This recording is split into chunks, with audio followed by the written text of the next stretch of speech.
Sohib opa bilan biz bugun o'zidagi ularni matkalaridagi, ya'ni bachadonidagi miomani tekshirtirgani keldik. O'zi bizdan ancha paytdan beri olib, o'sha svechlardan foydalanib kelyapsiz, to'g'rimi?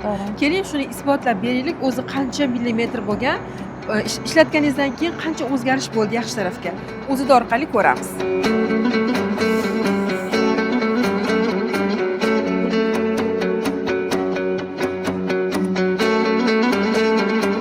Opam yoshlari 57 yoshda, lekin chaqqonlar, ko'z tegmasin. bilan to'sib qo'yamiz. Mana bu jarayonni oladi-da, xo'p, kamerani oladi. Bizcha ismingizni Zuhra, men bilan to'sib turamiz bularnikini. Kamera anaqangiz monitoringizni oladi. Yo'q. Bera olaman. Bularda o'zi mioma bo'lgan. Kista ham bo'lgan, kistalar so'rilib ketgan. Mioma lekin turgan ekan hali. O'shanga Ostda tekshiring-chi.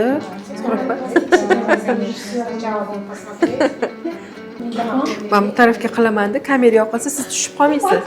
Qon tomirlari. Qon tomirlarini qaraymiz, yamoq qon tomirlar ko'rinadi.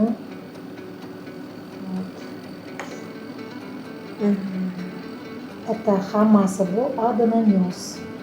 Adenomyozning hamma belgilari bu diffuz adenomyoz deyiladi. Anaqachi, nima trubalarida-chi? Tuxumdonda kista. Normada bachadon naylari ko'rinmaydi normada. Agarda bachadon naylarida yiringlash, bachadon naylarida yallig'lanish kuzatilgan bo'lsa, o'shandagina bu ultratovush tekshiruvda ko'rinishi mumkin. Atak normada hech qanaqangi vоспалительный proses bo'lmasa, bachadon naylari ko'rinmaydi. Kistichka deyiladi. Endi kistani ham o'zining xarakteristikasi bor. Agar uni o'lchamlari, uni ichidagi включениялari to'g'ri kelsa, kista beramiz. Bo'lmasa, bular hammasi juda ko'p bu kishilar.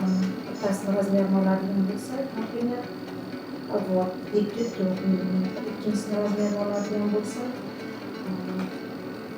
ikkinchisi razmeri 9.4. 10 millimetrdan oshsa, 1 santimetrdan yuqori bo'lsa, biz uni o'sha kista deymiz. Bu hammasi navbatdagi железа deyiladi. Diffuz adenomyoz hamma o'zgarishingiz mumkin. Bu diffuz adenomyoz hisoblanadi. Zuhra opa, bularda birinchi tekshirtirganlarida matkada mioma degan. So'rilgan. Kichkina bo'lganda, u juda kichik bo'lgan, o'zidan yarmi. Boshlang'ichidan o'zida davolagan uchun so'rilib ketgan. Kistada, trubada aniq kistalar degan. U ham yo'q, so'rilib ketgan. Bachadon tuxumlarini oladigan bo'lsa, придатkalar deyiladi, bachadon orqalar deyiladi. Я не знаю, на узбекском как это будет. Придатки это называется. Tuxumlar уже anchagina kichrayib, ichidagi follikullar soni kamaygan. Bu уже ayolimizni klimaks davriga kirayotganligini, klimaks наступать qilayotganligini bildiradi. Siz nechini qilib Svecha bilan. Ginaflorada. Ginaflora svechamiz, qarang, 40 kunlikda o'zi bir kurs lecheniyasi. Lekin adenomyoz bor ekanda bularda hali. Lekin mioma bilan kista bor edi. Ikkita joyda ham chiqargan, ikkalasini ham so'rilgan debdi-da. Zo'r. Xudo xolasa. Buni ham qo'ysak, miomasi ham qolmabdi matkada, bachadonda, tuxumdonda kistalar so'rilib ketgan. Hozir o'zida shifokor ham tasdiqladi. Endi adenomyozlari bor. Unga yana 40 kunlik lecheniya beramiz. Adenomyozdan ham xudo xolasa qutulmasalar, yangi qizlardek organizmini tiklay oladilar, xudo xohlasa. Sizlar hozir qanaqasilar bilmadim, lekin shunaqa taassurotdaman. O'zim xuddi haligi nima deydi, men bu narsa bilan juda ko'p qiynalganman. Voy, juda bilmaganda.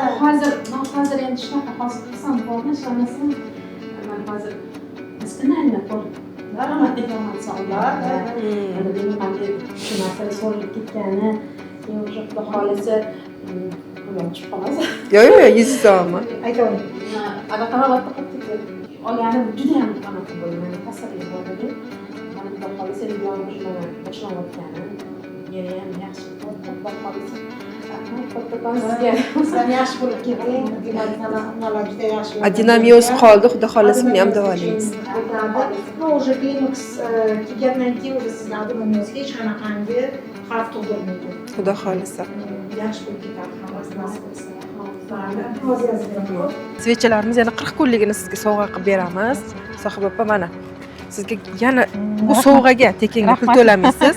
Nima uchun? Chunki xuddi o'zingizga o'xshagan ayollar, opa-singillarimiz ko'rayotgan bo'lsa, kistadan, miyomadan o'zi qutulamanmi, svecha yordam beradimi, yo'qmi deb o'ylanayotganlar rosa ko'p. Hozir mana biz o'zimiz ishonch hosil qilish uchun o'zida shifokoriga kirib, tekshirtirib, ularning fikrlarini so'rab, kista so'rilgan, miyoma so'rilgan, davolangan, faqatgina adenomiyoz qoldi. Uning uchun biz mana o'zimiz yana 40 kunligini berdik. Inshaalloh buni ham ishlatib olsangiz, hozir aytdingiz-ku o'zingiz, rosa xursand bo'lib ketdim deb. Xursand bo'ldim. Xudo xolisa hech qaysi ayollar kasal bo'lishmasin. Ginaflorani foydasini juda ham ko'p sezdim. Yaxshi foyda topdim. Hech kim kasal bo'lmasin ayollar. Hamma ayollarga shu ginaflora svechalardan foydalanishni taklif qilgan bo'lardim. Sababini qilib, olib davolab ko'rishsin. Nima Sohib opa, hozir nima dedingiz? Hozir nima his qildingiz o'zi? Sizda miyoma yo'q ekan, kista yo'q ekan deganda. Juda ham xursand bo'ldim. Haligi xuddi hayotga yangidan Men qaytganda, chunki menda operatsiya hayajoningizni, ko'zlaringizni chaqnashini man tushuntirib bera olmayman. Anaqa menda operatsiya deyishgan. O'sha operatsiyada qutulganimga, qanaqadir shu Alloh bir yaxshi yo'l berganiga, shu narsalarni yaxshi foyda topganiga juda ham xursand bo'ldim. Ayollarga aytgan bo'lardim, shu ginaflora svechalardan foydalanib o'zlarini sog'liqlarini saqlab qolishligini. Sohib opa, shu o'rinda eslatib o'taylik. Rosa ko'p ayollarimiz nima qilibdi bachadonimni oldirsam, muhimi miyomadan qutulaman deb o'ylagan ayollarga mana oliy toifali shifokorlar, katta tajribasi bor shifokorlar o'zi ham aytdi, hech qanaqasiga bachadonni oldirmaylar, bachadonni oldirish bu erkak kishi bo'lib qolish degani deb tushuntirishdi. Mana o'zimiz ham guvohi bo'ldik. Shuning uchun Sohib opam xursandlar, chunki bachadonlar joyida, davolanishlar zo'r ketyapti. Kistadan, miyomadan qutuldik. Xudo xolasa faqat oldinga harakat, yosharib, chiroyli bo'lib yuravering. Chestni o'zingiz uchun, hammasi uchun rahmat. Ko'ngillari xotirjam bo'lib, endi uylariga qaytyapti. Rahmat.